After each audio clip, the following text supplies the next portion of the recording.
Imaginemos la siguiente situación. Un poderoso comerciante europeo, o de Oriente Medio, en el año 1270, Ujú. llega a la corte más deslumbrante del planeta tras cruzar la ruta de la seda. Los baúles están a rebosar de pesados lingotes de plata y de monedas de oro puro. Y de repente, los funcionarios del emperador confiscan todo ese metal precioso. ¿Así, sin más? Exacto.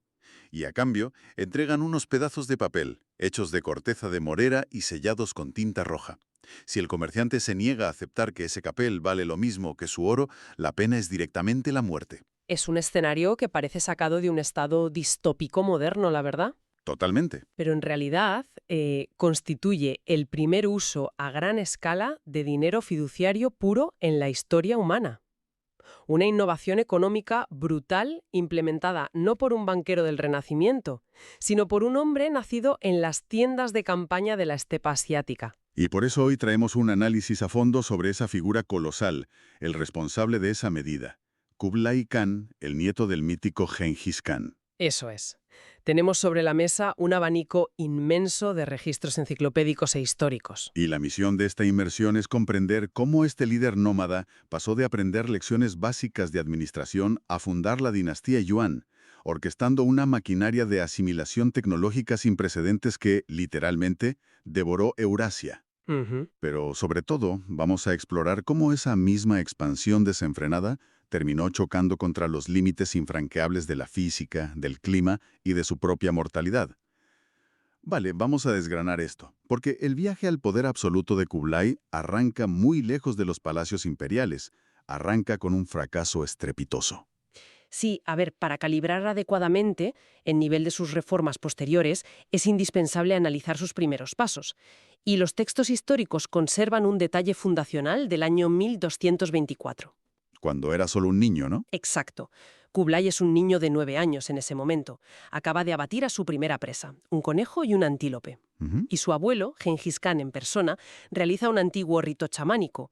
Le frota grasa animal caliente en el dedo corazón frente a toda la nobleza nómada. Y declara que las palabras del chico están llenas de sabiduría, exigiendo que todos le presten atención. Madre mía. Supongo que es el equivalente medieval a que el fundador de la empresa te designe como el genio de la familia delante de todos los directivos. Básicamente. Pero heredar ese enorme peso de expectativas no otorga automáticamente capacidades de gestión, y eso queda dolorosamente claro cuando, años después de la muerte de su abuelo, la familia le asigna su primer dominio real. Un feudo propio en la región de Hebei, en el norte de China, Sí, habitado por unas 10.000 familias agrarias. claro. Y aquí surge la gran pregunta. ¿Cómo es posible que alguien con esa supuesta brillantez natural casi hunda su propio territorio en cuestión de meses? Es como el director ejecutivo que casi lleva a la bancarrota a su primera startup y que aprende a las malas la diferencia entre simplemente poseer algo y saber administrarlo realmente. Es una analogía perfecta, porque la causa fundamental de ese desastre es una incompatibilidad absoluta de paradigmas operativos. Para la aristocracia mongola de la época, el valor de la tierra residía casi exclusivamente en el pillaje o en el pastoreo nómada. Claro, llegaban, extraían valor de forma rápida y se movían. Exacto. Y Kublai aplicó esa visión extractiva a una sociedad agrícola compleja. Otorgó carta blanca a sus recaudadores de impuestos locales. Que debieron frotarse las manos. Ya te digo. Aplicaron una presión fiscal tan asfixiante que provocaron un colapso demográfico inmediato. Los campesinos chinos simplemente huyeron en masa. De las 10.000 familias originales quedó una fracción mínima. Menudo desastre. Pues sí, pero, a ver, no fue tanto un fallo de intelecto como la imposición de una lógica nómada sobre un ecosistema sedentario que no lo soportaba. Es decir, que descubre de la forma más amarga la enorme brecha que existe entre dominar militarmente un espacio y gestionar su logística para que sea productivo a largo plazo. ¿Eso es? Y me parece crucial observar cómo reacciona. No se encierra en el dogma nómada ni manda a ejecutar a los campesinos que huyen. Quien interviene en la crisis es su madre, Sorghaghtani Beki. Que era una estratega política brillante, por cierto. Sin duda.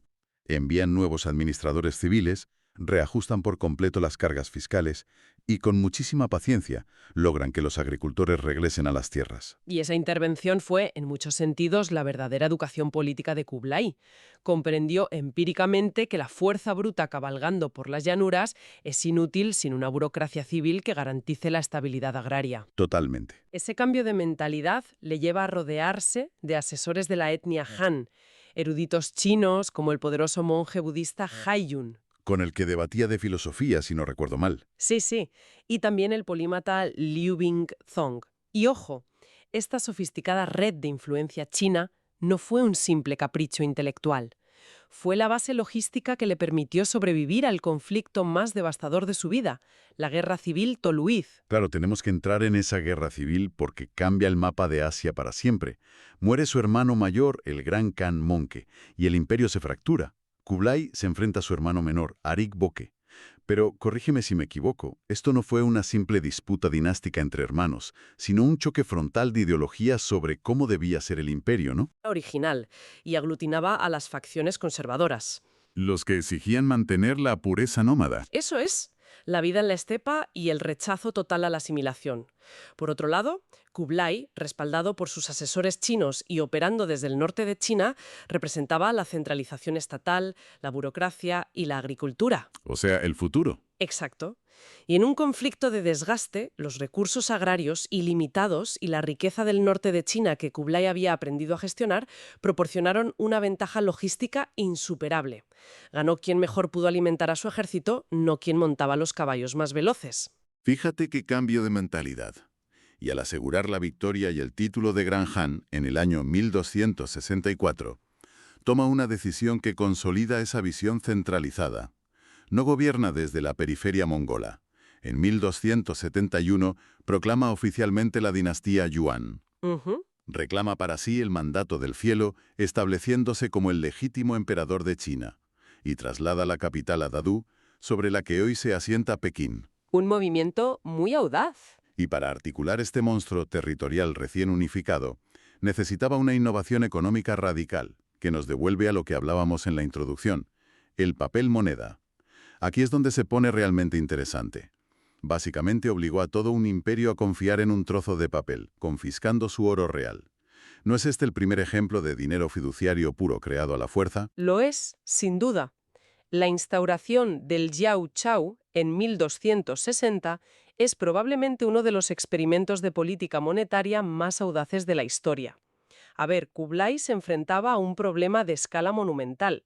El imperio abarcaba desde el Pacífico hasta los lindes de Europa del Este. Una barbaridad de territorio.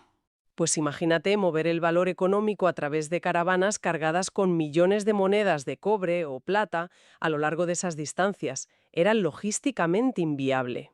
Claro, el coste de transporte y protección arruinaba los beneficios por completo. Exacto. Es que vamos a detenernos en la mecánica física de esto. Entiendo el problema del transporte, pero confiscar el oro real de millones de súbditos y comerciantes y a obligarles a aceptar un trozo de papel sellado es una apuesta peligrosísima. ¿Cómo logras que todo un imperio confíe ciegamente en una abstracción sin que el sistema colapse al día siguiente por falta de credibilidad? Es que el mecanismo de confianza no se basaba en la fe, sino en la coerción fiscal y la extrema utilidad. Kublai decretó que los impuestos al Estado debían pagarse utilizando esos billetes. Ah, claro. En el momento en que el emperador exige un material específico para cancelar las deudas tributarias de sus súbditos, ese material adquiere valor de curso legal instantáneamente. Y a nivel coercitivo, bueno, la falsificación o el rechazo comercial de los billetes se penaba directamente con la decapitación. Madre mía. Un incentivo bastante potente para aceptar el papel. Ya te digo. Así que las arcas imperiales absorbieron metales preciosos masivamente, mientras la economía comenzó a circular apoyada únicamente en el respaldo del Estado. Es fascinante porque obliga a comerciantes acostumbrados al trueque duro a entrar de lleno en la especulación financiera, y al principio, este sistema inyectó una enorme liquidez, financió una época de prosperidad asombrosa que le permitió a Kublai mirar hacia el sur. Porque le quedaba un gran objetivo militar, la dinastía Song del Sur que resistía protegida por las megaciudades más formidables de la época, rodeadas de anillos de agua y murallas gigantescas. Un hueso muy duro de roer. Y tanto, la caballería mongola que había dominado el mundo era totalmente inútil contra muros de piedra de 20 metros. Pues para superar ese estancamiento táctico, Kublai impulsó una cultura de corte basada en una meritocracia radical. El origen étnico importaba poco frente a la habilidad técnica. O sea, un poco como el Silicon Valley del siglo XIII, atrayendo a los mejores cerebros del mundo conocido para resolver problemas técnicos. Esa es la comparación perfecta. Observamos en los registros a 30 gobernadores musulmanes administrando distritos imperiales, cartógrafos islámicos mapeando nuevas rutas comerciales y médicos enseñando tratados anatómicos persas. Kublai estructuró la corte de Dadu como un centro de resolución de problemas globales. Si eras útil, estabas dentro. Exacto. Si poseías un conocimiento técnico útil para la expansión del Estado, eras inmediatamente absorbido por el aparato burocrático. Fueras uigur, chino, musulmán o europeo como Marco Polo. Y esa obsesión por la tecnología importada es lo que finalmente rompe el candado del sur de China. La campaña contra los Song llevaba años atascada en el brutal asedio de las ciudades gemelas de Xiangyang y Fancheng. Esas ciudades controlaban el acceso al río Yangtze, pero estaban protegidas por redes defensivas masivas. Auténticas fortalezas. Las catapultas tradicionales que usaban tanto chinos como mongoles, impulsadas por tracción humana, no tenían la energía cinética necesaria para rasguñar esas murallas. Y aquí entran dos ingenieros de Irak, Ismael y al-Din. La contribución de estos ingenieros alteró la ingeniería militar de Asia Oriental por completo al introducir el trabuquete de contrapeso. La física del diseño es crucial aquí. A ver, explícanos esto. Pues mira, las catapultas locales requerían que cientos de hombres tiraran simultáneamente de cuerdas para lanzar proyectiles que como máximo rondaban los 40 kilos. El diseño iraquí reemplazó ese esfuerzo humano inconsistente por una caja colosal llena de toneladas de tierra y roca. Uf, la diferencia es abismal. Ya lo creo. Al caer ese contrapeso por pura gravedad en un extremo del brazo de palanca, el proyectil del otro extremo salía disparado con una fuerza destructiva exponencial. Lanzaban bloques de piedra maciza de hasta 150 kilos de peso. Debió ser terrorífico para los defensores ver cómo esas máquinas destrozaban torres de vigilancia de un solo golpe. Totalmente psicológico también. Sí. Y lo más impactante es que no se quedaron en la ingeniería de asedio. Para aniquilar a los últimos reductos de los Song, los mongoles, un pueblo nómada que, recordemos, no tenían ninguna tradición náutica, asimilaron las técnicas de construcción naval chinas y terminaron derrotándolos en batallas marítimas en los deltas de los ríos. Es que esa es la máxima expresión de la adaptabilidad yuan. Sin embargo, esa misma eficacia asimiladora generó un letal exceso de confianza. Habiendo unificado China por primera vez bajo un gobierno no Han, Kublai creyó que los mares orientales debían ser lógicamente la siguiente extensión natural de su imperio. Un error de cálculo tremendo. Sí, esa soberbia expansiva apuntó hacia el archipiélago de Japón. Y esto marca el choque frontal de la maquinaria imperial contra un límite físico infranqueable. Sabemos que hubo dos grandes intentos de invasión en 1274 y en 1281. Si analizamos en profundidad la campaña de 1281, los números marean. Una armada combinada de 4.400 barcos y más de 140.000 soldados provenientes de China y Corea. Es una empresa logística monstruosa. Una barbaridad para la época. Pero los hallazgos arqueológicos recientes, en los pecios sumergidos en la bahía de Hakata, revelan un fallo de diseño que condenó la expedición desde el primer minuto. Sí, las evidencias muestran el uso generalizado de embarcaciones de río de fondo plano, en lugar de barcos diseñados para alta mar. Ojo a esto. Y a ver, esta decisión no fue producto de la ignorancia naval, sino de una exigencia burocrática ciega. Dadu exigió construir la flota más grande del mundo en apenas un año, en lugar del lustro que habría requerido un diseño adecuado. Las prisas nunca son buenas. Para nada. Las quillas curvadas bajo el agua, que son esenciales para estabilizar grandes navíos oceánicos contra las olas y corrientes cruzadas, fueron descartadas por su complejidad de construcción. Claro, para visualizarlo bien, y corrígeme si me equivoco, navegar en un navío fluvial de fondo plano por mar abierto es como intentar conducir un coche de Fórmula 1 por un campo embarrado. Tal cual. Por muchos ingenieros que tuviera la corte, la ambición desmedida y la prisa condenaron a su propia flota. O sea, es como deslizarse sobre una enorme bandeja plana de plástico.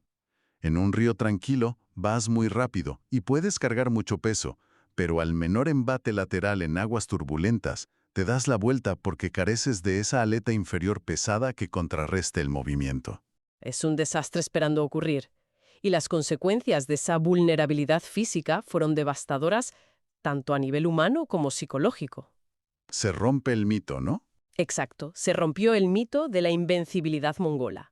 Cuando esta flota inmensa pero frágil llegó a las costas japonesas, se topó primero con una barrera artificial, un largo muro de piedra defensivo erigido por los samuráis que impidió los desembarcos masivos. Forzando a los barcos a quedarse ahí, ¿no? Sí, los barcos mongoles tuvieron que permanecer fondeados y apretados en la bahía. Y fue allí donde intervino el clima.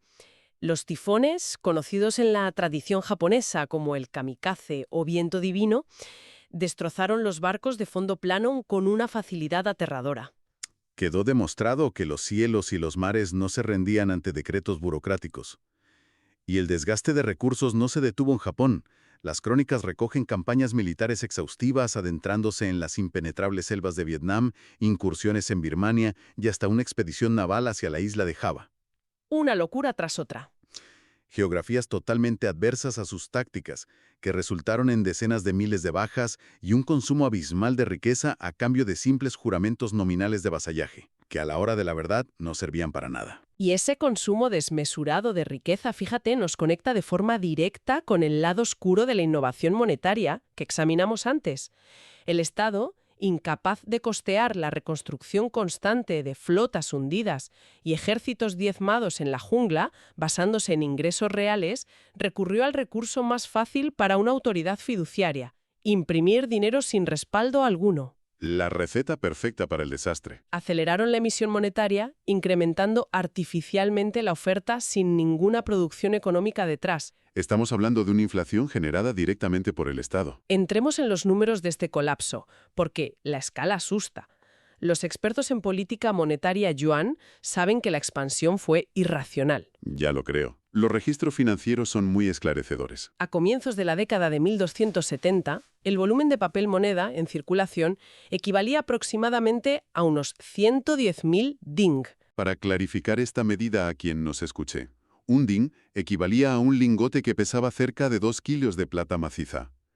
Hablamos de una circulación amparada en un valor de 200 toneladas de plata anuales. Pues bien, apenas unos años después de los grandes fiascos militares, las prensas imperiales imprimían anualmente más de 1.400.000 dings. ¡Madre mía!